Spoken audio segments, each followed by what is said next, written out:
Good morning बच्चों, good morning. सबसे पहले उन सभी बच्चों को हार्दिक शुभकामनाएं जिनका एनटीए यूजीसी नेट या फिर जेआरएफ या फिर पीएचडी एडमिशन क्वालिफाई हुआ है।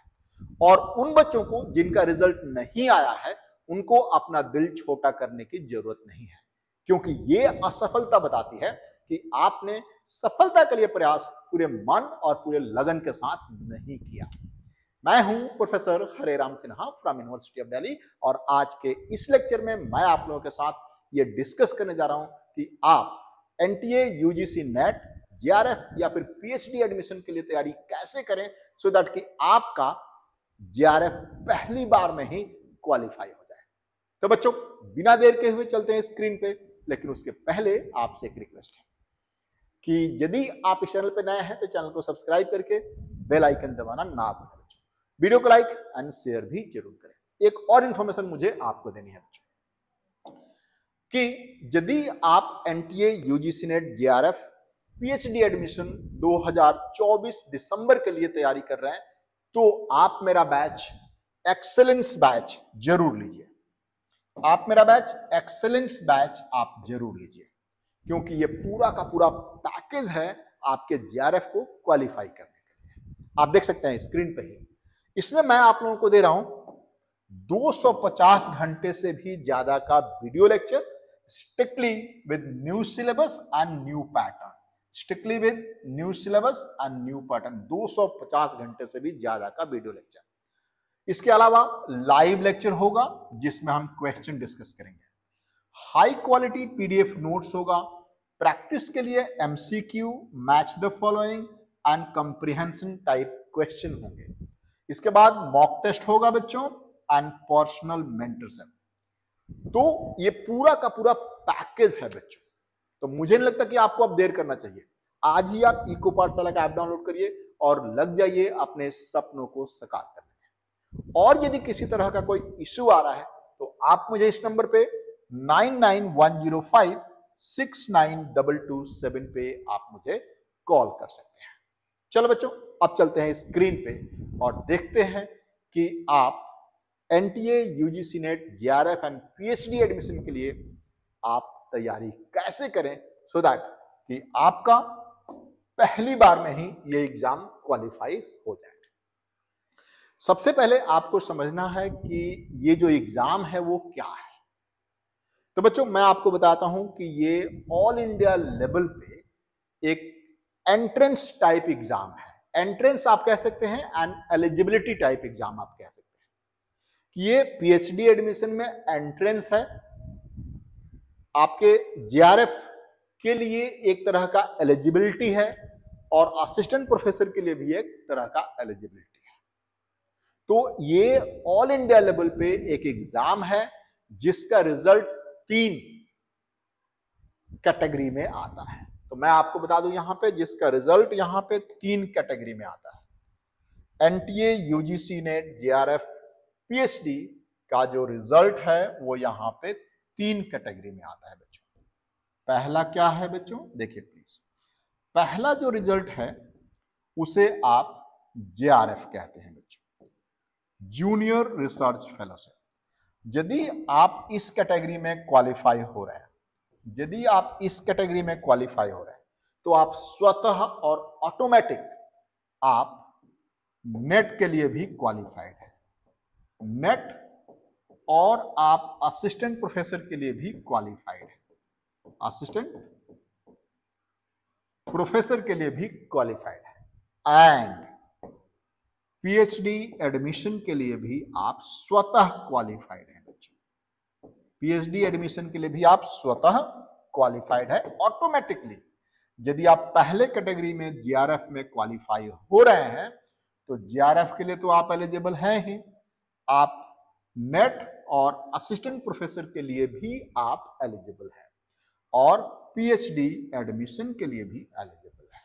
तो ये पहला कैटेगरी। और इस बार आप लोगों ने रिजल्ट देखा होगा, इसका जो मार्क्स गया है 210 आउट ऑफ 300 कट ऑफ गया है। कितना बच्चों? इसमें जो मार्क्स इस बार गया है दैट इज 210 आउट ऑफ 300। ठीक है बच्चों, ये कट ऑफ गया है। ठीक है, अब दूसरा कैटेगरी देखिए यहां पे, इसका दूसरा कैटेगरी क्या है बच्चों? दूसरे कैटेगरी में होता है आपका NET and assistant professor, NET और assistant professor and PhD admission. यहां पे आप कह सकते हैं बच्चों नेट, असिस्टेंट प्रोफेसर, नेट और assistant professor plus PhD admission, ये आप ध्यान रखें। ठीक है बच्चों, यदि आप दूसरे कैटेगरी में क्वालिफाई कर रहे हैं, नेट वाले कैटेगरी में क्वालिफाई कर रहे हैं, तो आपको यहां पे असिस्टेंट प्रोफेसर के लिए एलिजिबल है आप, एंड पीएचडी एडमिशन के लिए भी आप एलिजिबल हैं, पीएचडी एडमिशन के लिए भी आप एलिजिबल हैं बच्चों। तो ये दूसरा कैटेगरी हुआ। तीसरा कैटेगरी आप यहां पे देख सकते हैं, इसका जो कट ऑफ था इस बार 190 के आसपास था बच्चों, 190 आउट ऑफ 300 के आसपास था बच्चों। आप लोगों ने देखा होगा, इसमें मैं ज्यादा डिटेल में नहीं जाना चाहता हूं, बहुत सारे लोग इस पे वीडियो बना चुके हैं, कितना कट ऑफ है क्या है वो मैं नहीं जाना चाहता। 190 आउट ऑफ 300, ठीक है। जो तीसरी कैटेगरी है, जो तीसरा कैटेगरी है बच्चों, उसे only PhD admission, only PhD admission, only PhD admission में यदि आप इस कैटेगरी में क्वालिफाई हो रहे हैं तो आपको सिर्फ एंड सिर्फ पीएचडी में एडमिशन के लिए एलिजिबल माना जाएगा। अब आपको कोई पीएचडी में एग्जाम, पीएचडी में एडमिशन के लिए आपको किसी तरह का कोई एग्जाम नहीं देना है, ठीक है। और यहां पे जो मैं देख रहा था अभी, यहां पे जो एलिजिबिलिटी है आई थिंक 154 आउट ऑफ 300, इसको आप लोग जानते हैं अच्छी तरीके से। तो इस तरह से ये एक ऑल इंडिया लेवल पे एग्जाम है जिसका रिजल्ट 3 कैटेगरी में आता है, ठीक है। अब थोड़े एग्जाम पैटर्न की बात करते हैं। देखिए प्लीज, एग्जाम पैटर्न में आप देख सकते हैं बच्चों कि यहां पे 2 पेपर होते हैं बच्चों। पैटर्न, पेपर पैटर्न देखिए यहां पे, पेपर पैटर्न, या आप इसको स्कीम ऑफ एग्जामिनेशन कह सकते हैं। इसको कहेंगे आप scheme of examination, scheme of examination, है ना, स्कीम ऑफ एग्जामिनेशन, ठीक है बच्चों। स्कीम ऑफ एग्जामिनेशन में आप यहां पे 2 पेपर होता है, paper 1 and paper 2।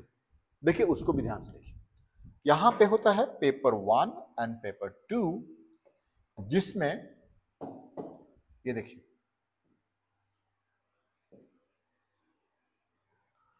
Paper 1, paper 1, ये जो पेपर है ना बच्चों, ये आप किसी भी सब्जेक्ट में दे रहे हैं, आपको ये वाला पेपर पढ़ना ही पड़ना है। मतलब इसको आप जनरल एप्टीट्यूड कह सकते हैं, पेपर 1 कह सकते हैं, टीचिंग एंड रिसर्च एप्टीट्यूड कह सकते हैं, जो आपको कहना है कह सकते हैं।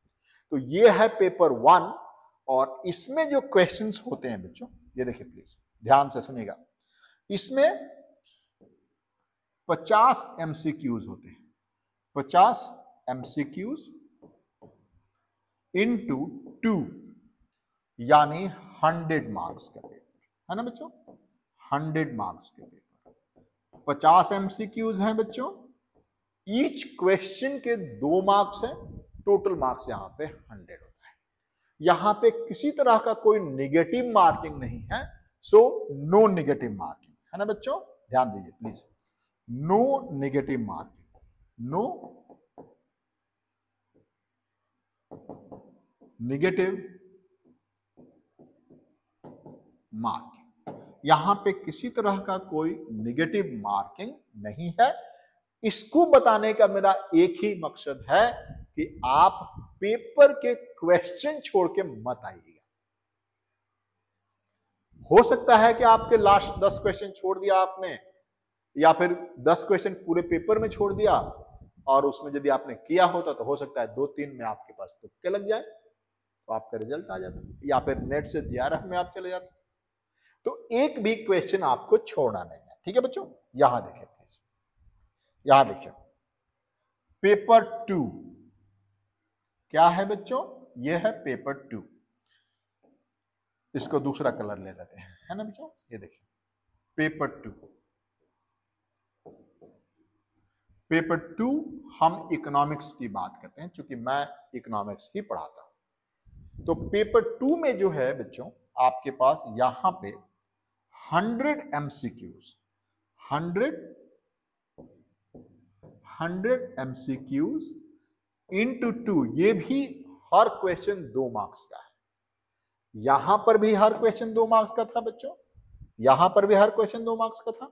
और आपका सब्जेक्ट में, ये चूंकि जनरल है, सबको पढ़ना है, चाहे कोई भी पेपर दे रहा है, चाहे आप दे रहे हैं हिस्ट्री से, ज्योग्राफी से, पॉलिटिकल साइंस से, इकोनॉमिक्स से, तो आप देख ही रहे हैं, कुछ किसी भी पेपर दे रहे हैं आपको यहाँ पे इस तरह का सिस्टम है ना बच्चों? यहाँ देखिए, यहाँ पे 100 क्वेश्चंस और 200 मार्क्स, है ना बच्चों?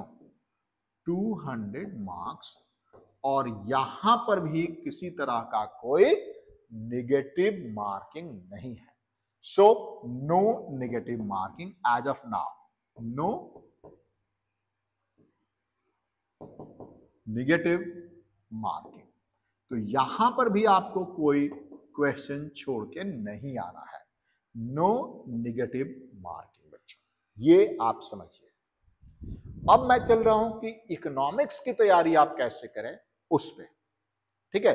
हमने कट ऑफ बता दिया, एवरेज जो कट ऑफ होता है, इस बार थोड़ा सा ज्यादा कट ऑफ गया है वैसे, बट एवरेज कट ऑफ आप उसी के आसपास मान के चलिए, ठीक है? अब देखिए इकोनॉमिक्स में यदि आप देखें बच्चों, तो यहां पे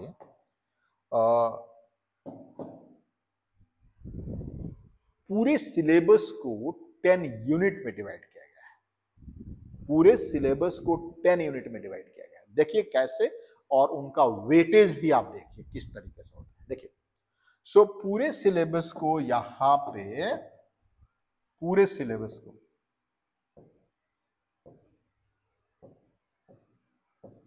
सिलेबस इकोनॉमिक्स, है ना बच्चों? इकोनॉमिक्स का सिलेबस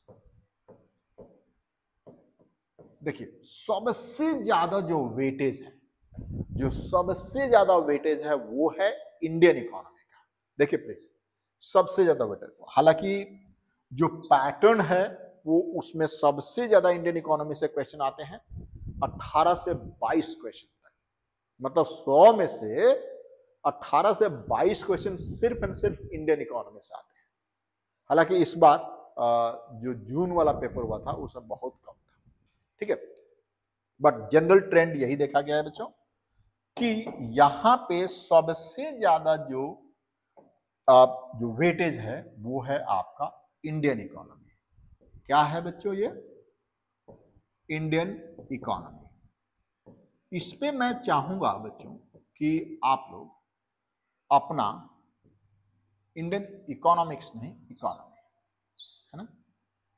इकोनॉमी, इंडियन इकोनॉमी, इसमें मैं चाहूंगा कि आप टोटल टाइम आपके पास जितना बचा है उसका 25% आप यहां पे अलोकेट करें इंडियन इकोनॉमी के लिए, क्योंकि ये आपके हर जगह काम आता है। आपका इंटरव्यू में भी काम आएगा, अभी एग्जाम में तो काम आएगा ही आएगा, और कहीं पर भी यदि कोई किस तरह का आपका जनरल नॉलेज की बात होती है, पूरा का पूरा इंडियन इकोनॉमी से काफी क्वेश्चन पूछे जाते हैं, ठीक है? तो यहां पे आपको टाइम अलोकेट करना है बच्चों, यहां पे 25% टाइम अलोकेट करना है इसका 25%, टोटल आपके पास जितना टाइम है उसका 25% यहां अलोकेट करना है, ठीक है? अब आगे देखिए, इसके बाद आप यहां पे आपके पास है माइक्रो इकोनॉमिक्स। माइक्रो इकोनॉमिक्स, देखिए माइक्रो इकोनॉमिक्स की यदि हम बात करते हैं बच्चों, तो इसको अकेले नहीं पढ़ना है, माइक्रो इकोनॉमिक्स को अकेले नहीं पढ़ना है, अदरवाइज आप कर नहीं पाएंगे। इसको आप मैथमेटिकल या मैथ्स के साथ पढ़िए, मैथमेटिकल इकोनॉमिक्स के साथ, ठीक है? इसको पहले आप मैथमेटिक्स में 2-3 चीजें आप पढ़ लीजिए, फिर उसके बाद आप आगे बढ़िएगा। मैथमेटिक्स में आप क्या पढ़िएगा मैं आपको बताता हूं। बेसिक चीज, बिल्कुल बेसिक सॉरी, मैथमेटिक्स में आप पढ़िए, यहां पे देखिए, आप पढ़िए फंक्शन। पहला आपको पढ़ना है फंक्शन। लिमिट कंटिन्यूटी नहीं पढ़ना है, बहुत रेयर क्वेश्चन आते हैं या फिर नहीं भी आते हैं। Function, differentiation,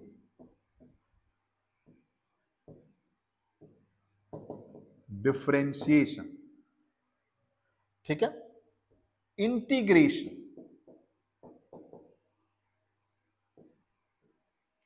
integration and matrices. ये 4 पॉइंट आप पढ़ लेना है बच्चों, 4 टॉपिक आपको पढ़ना है। उसके बाद आप माइक्रो पे जाएंगे।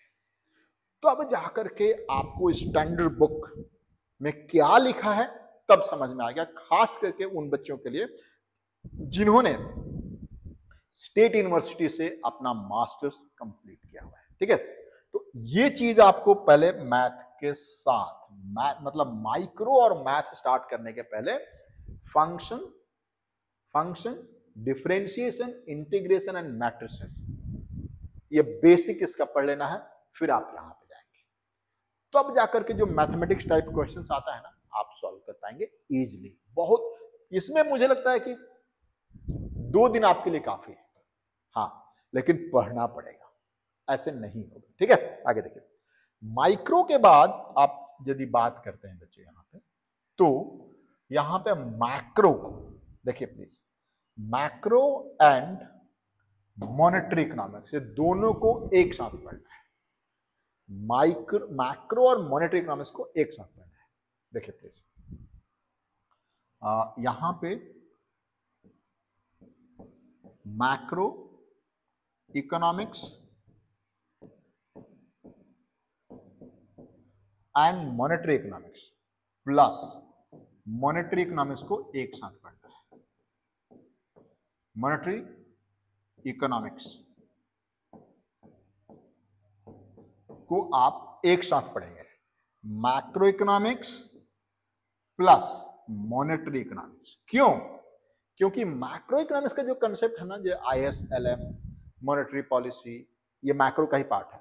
Fiscal policy, monetary and fiscal policy का इंटरैक्शन, बिना आपको मॉनेटरी पॉलिसी, मॉनेटरी इकोनॉमिक्स समझे ये नहीं हो सकता है कि मनी सप्लाई कैसे चेंज होता है, कौन कौन से उसके इंस्ट्रूमेंट है, आप कैसे अफेक्टिव होता है, कैसे अफेक्टिव नहीं होता है।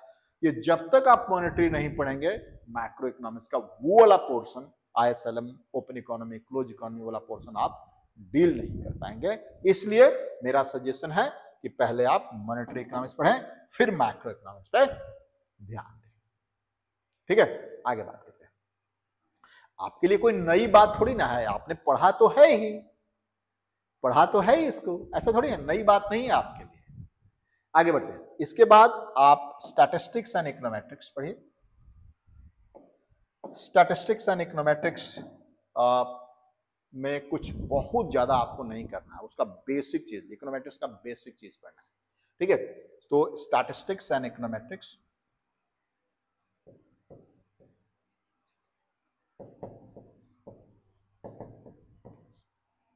एंड इकोनोमेट्रिक्स, ये एक ही टॉपिक है वैसे, एंड इकोनोमेट्रिक्स आपके सिलेबस में एक ही टॉपिक है, statistics and econometrics.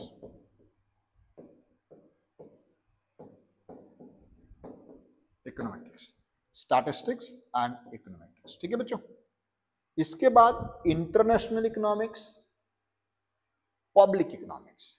International economics,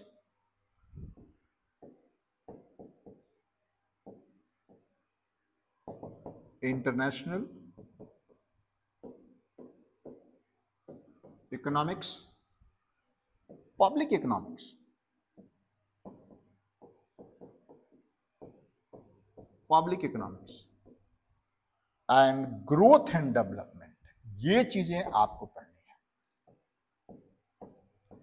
growth and development,